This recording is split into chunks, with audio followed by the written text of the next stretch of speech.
नमस्कार, मैं पूनम शर्मा और आप देख रहे हैं जनता वन न्यूज। तो चलिए देखते हैं आज की खबर में क्या कुछ है खास।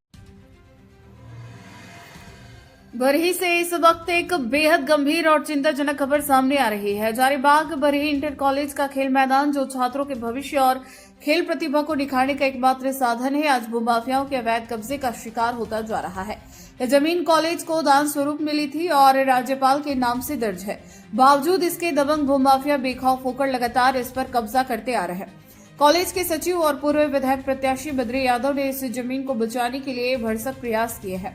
अंचलाधिकारी को कई बार लिखित सूचना भी दी गई, लेकिन हैरानी की बात यह है कि अब तक कोई ठोस कार्रवाई नहीं हुई है। स्थानीय लोगों का आरोप है कि इस पूरे मामले में कुछ प्रभावशाली जनप्रतिनिधियों और अधिकारियों की मिलीभगत भी हो सकती है। इसी वजह से भूमाफियाओं पर कोई अंकुश नहीं लग पा रहा है। अब बड़ा सवाल यह है कि क्या प्रशासन छात्रों के भविष्य से जुड़ी इस जमीन को बचा पाएगा या फिर भूमाफियाओं के हौसले यूं ही बुलंद होते रहेंगे। फिलहाल प्रशासन की चुप्पी कई सवाल खड़े कर रही है। इस खबर पर हमारी नजर बनी रहेगी।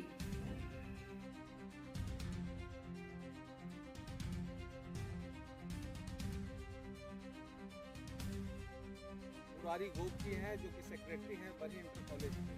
मुरारी गोपी यहाँ पे आवेदन बराबर यहाँ के आवाम के द्वारा यहाँ के अंचलाधिकारी से किया जा रहा है कि बरही इंटर कॉलेज के जो खेल मैदान की भूमि है उसका अतिक्रमण किया जा रहा है। क्या कहेंगे इस पर लेकर और कौन लोग हैं जो इसका अतिक्रमण कर रहे हैं? वो जो यहाँ पर ज़मीन जो दिए गए हैं, जो आदमी दिए हैं, वो तो उस समय नापे पे नहीं थे, लेकिन वो ज़मीन जो यहाँ दिए थे मतलब जिन्होंने भूमि दान किया है वो बिना नापी के भूमि दान। हाँ, मैंने ऐसी वो मैंने ऐसे अंदाजे उनका ज़मीन ज़्यादा था, उसमें कुछ 1 एकड़ 60 डिसमिल ज़मीन से कुछ ज़्यादा ही दिए हैं। वो ज़मीन को नापने के लिए हम लोग आवेदन दिए थे। आप लोग नापी के लिए अंचलाधिकारी को आवेदन दिए, तो कैसे आप कह सकते हैं कि खेल भूमि जो है इंटर कॉलेज की उसका अतिक्रमण हो रहा है? वो खेल भूमि बनाने के फील्ड बनाने के लिए या कॉलेज के बिल्डिंग बनाने के लिए, मैंने वो कॉलेज के हित में ही ज़मीन था। वो कॉलेज का दान दिया हुआ ज़मीन है जो राज्यपाल के नाम से है।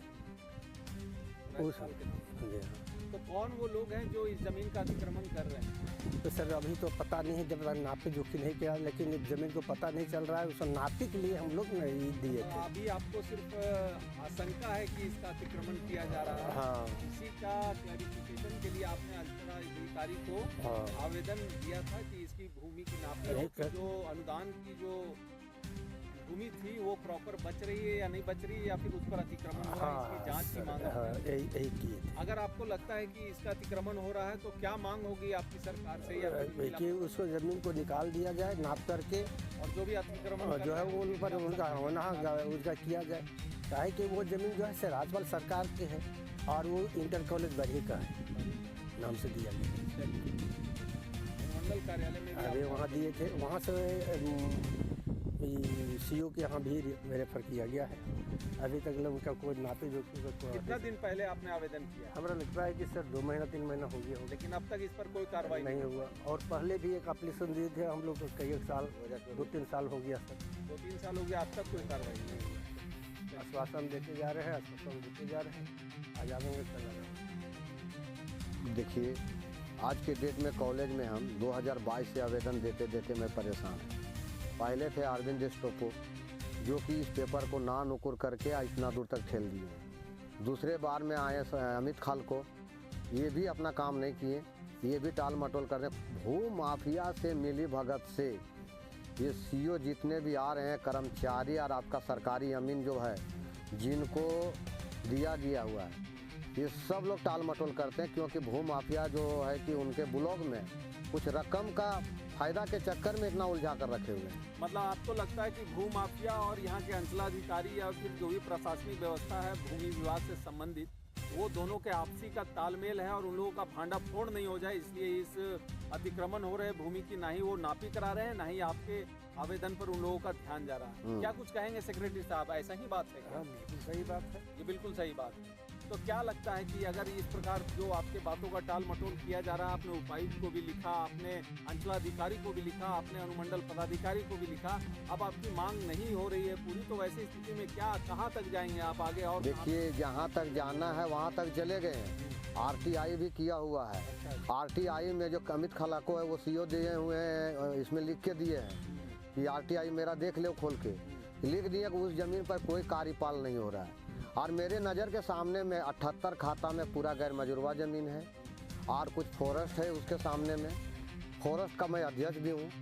फॉरेस्ट वन विभाग भी मिली भगत है, जो कि तमाम विभागों की मिली भगत से यहाँ पर जो है भू माफियाओं के द्वारा लूट मची हुई है, जिसको देखने वाला या जिसकी सूद लेने वाला कोई भी आज तक यहाँ नहीं पहुँचा और इस मामले में कोई भी हस्तक्षेप करने के लिए तैयार नहीं है, क्योंकि यह जो मामला इसमें कहीं न कहीं सब मिली भगत है लोगों की और सब मिलकर इसको लूटने के फिराक में लगे हो। क्या बरही विधानसभा के अंदर में जितने भी नेता से लेकर आपका उनका कार्यकर्ता तक पूर्ण रूप से सब मिली भगत है। नाम नहीं खोल रहे हैं कि हम इसमें हैं, सो लेकिन आप सबको जान रहे हैं। उनका कैडर, उनका कार्यकर्ता सब वही लोग भू माफिया यहाँ घुसा हुआ है। जाकर देखिए उसका बाउंड्री है या नहीं है। आखिर बाउंड्री है तो किसका? आखिर यहाँ पे जब अधिकारी बने हैं, आखिर सीओ है या बीडीओ है, हमारे कोई भी है जो नेता लोग हैं, क्या उनके संज्ञान में नहीं है? चौपारण में अफींगा डोडा का तहसीलकारी जो हो रहा है, उनको खोजने के लिए पावर है, लेकिन एक ज़मीन जो हम लोग ग्राउंड के लिए लड़ रहे हैं उनको खोजने के इतना आवेदन जा रहा है, इतना मीडिया जा रहा है। 2024 से अमित खलाको ही यहाँ से रोकने का काम किए हैं और वो माल जाल लेकर सेटिंग हो गया है। हम सीओ बता दे रहे हैं कहानी। आज हम कर्मचारी से लगभग 1 महीना पहले बैठ कर आए हैं। वहाँ से पेपर दिया गया है आपका चेतन बाबू को। चेतन बाबू ने वो डायरेक्ट कर्मचारी को से दिया गया है। कर्मचारी साइन करने में नाम मुकुर कर रहा है। इसका मतलब किसका सेटिंग है? सीओ का है ना। सीओ बोलेंगे नहीं कर सकते हैं क्या?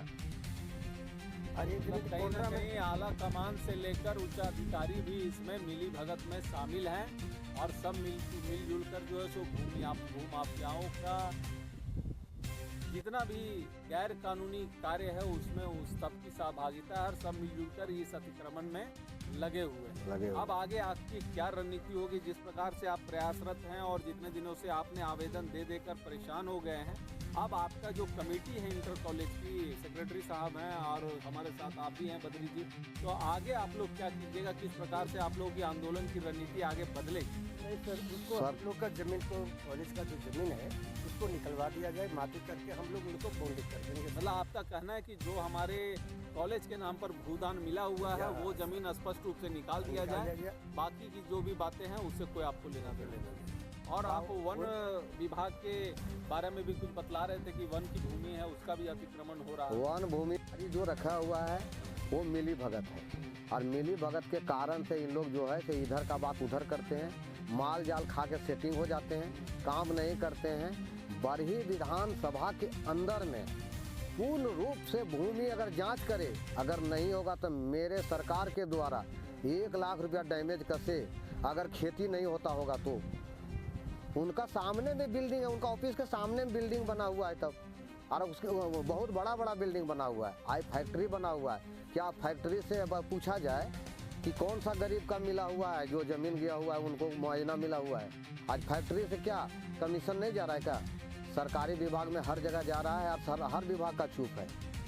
आज आप बता दीजिए कि हमारे पेट्रोलिंग का गाड़ी जो बोलते हैं बड़े। आपने आरटीआई के तहत इन सवालों का जवाब जब मांगा था विभाग से, तो क्या आपको संतोषजनक जवाब प्राप्त हुआ? कुछ नहीं मिल रहा है, टाल मटोल हो रहा है, कुछ नहीं। पहले आपने आरटीआई फाइल किया था? आरटीआई लगभग 2024 में किए हुए हैं, 25 में किए हुए हैं, लेकिन अब तक आपको कोई जवाब नहीं, कोई जवाब नहीं। माल जाल सेटिंग है। तो क्या कीजिएगा? मामले को लेकर आप बात कर रहे थे कि मुख्यमंत्री के पास जाने वाले हैं, कब जा रहे हैं मुख्यमंत्री? बस जाने वाले हैं। बस देखिए ठंडी खत्म होगा, बस देखिए कोई भी समस्या का हल तुरंत नहीं कर रहा है तो उसका तो हम भी थोड़ा इंतजार में है ना। उस इंतजार को अगर नहीं मिलता है जवाब तो फिर मुख्यमंत्री कहाँ जाएंगे? हमको जहाँ जाना होगा वहाँ भी जाएंगे। लेकिन यहाँ पर जो कॉलेज का जमीन है उसको लूटने नहीं। मैं कॉलेज का जमीन और गैर मजरूवा जमीन और वन विभाग का जमीन कभी हालत से लूटने नहीं देंगे, चाहे जितना अड़ंगा लगा ले सीओ या बीडीओ। उनके ऊपर खिलाफ कर हम आंदोलन करेंगे। मतलब जो भी इसमें शामिल होंगे उनको कभी उनके मंसूबे में कामयाब नहीं होने देंगे। इसके लिए आपको जितनी लड़ाई लड़नी होगी उसको लड़ने के लिए मरते दम तक लड़ेंगे। मरते दम तक आप लड़ने के लिए तैयार हैं। हाँ। तो ये थे हमारे बद्री जादव जी, जो कि बरी विधानसभा से प्रत्याशी भी रह चुके हैं और आने वाले समय में भावी प्रत्याशी भी हैं और सामाजिक कार्यकर्ता भी हैं। इनका कहना है कि जो भी गैर मजरूवा जमीन है या फिर जो भी कॉलेज की जमीन है जिसको यहाँ के भूमाफिया अधिकारियों की मिलीभगत से लूटने के फिराक में लगे हुए हैं, उसे कभी भी लूटने नहीं देंगे, मरते दम तक लूटने नहीं देंगे। और इसकी आवश्यकता पड़ेगी मुख्यमंत्री, प्रधानमंत्री, सुप्रीम कोर्ट तक जाने की तो वहाँ तक जाएंगे, लेकिन यहाँ की भूमाफियाओं के मंसूबे को कभी भी कामयाब होने नहीं देंगे। धन्यवाद, आप बने रहिए हमारे चैनल के साथ और ताज़ा अपडेट देखते रहिए। हमारे कुछ बातें और रही है। और क्या बातें हैं आप? मेरा बात ये है कि मैंने प्रमुख साहब के कई बार बोला गया है, लेकिन बरही का प्रमुख साहब भी थोड़ा सा इंटरफेयर नहीं ले रहे हैं। और हम लोग, मैं भी बोले, अब सेक्रेटरी साहब अपने खुद के बोलेंगे कि बात सही या गलत है। उनका भी बोले हैं, सबको बोला गया है, यहाँ के जो जनप्रतिनिधि हैं जो कोई पहल नहीं किया। काफ़ी दुख की बात है कि यहाँ के जनप्रतिनिधि हैं उनको भी कहा गया, उसके बाद भी वो कोई पहल अपने तरफ से नहीं कर रहे हैं। अच्छा, दूसरी बात है ना सर, ये कॉलेज की ज़मीन 2 सिमाने में है। कोंडरा की जो ज़मीन है उसी में ज़्यादा ये हो रहा है। मेरा हारला सीमाना में नहीं हो रहा है, कोंडरा के सीमाना में हारला में घुसाकर भू माफिया लोग कुछ, देखिए माल जाल का सेटिंग है, ऐसे नहीं। सीओ आके रोक के क्यों रखेंगे? उनका क्या सारा खेल रुपया का खेल है, सीओ साहब का खेल है। अभी का सीओ मेरा फोन तक नहीं उठाते हैं। मैं कई बार फोन किए, जो आज का सीओ जो है फोन तक नहीं, उनका मैसेज हम आपको देते हैं क्या क्या दिए हैं, पूरा पेपर सहित भेजे उनके पास, सिग्नेचर सहित। देखिए उनका पेपर भी आपके हाथ में दिए हुए हैं। ये सीओ जो है ना, इनको यहाँ से ट्रांसफर किया जाए। ये विधायक सांसद का मिली भगत है। प्रयास किया, लेकिन उसके कारण यही है कि जो भी यहाँ के प्रतिनिधि हैं, जो भी अधिकारी हैं, सबकी मिली भगत है भूमाफियाओं के साथ, जिसके कारण अनावरत ये जो है गैर कानूनी कार्य अनावरण जारी है।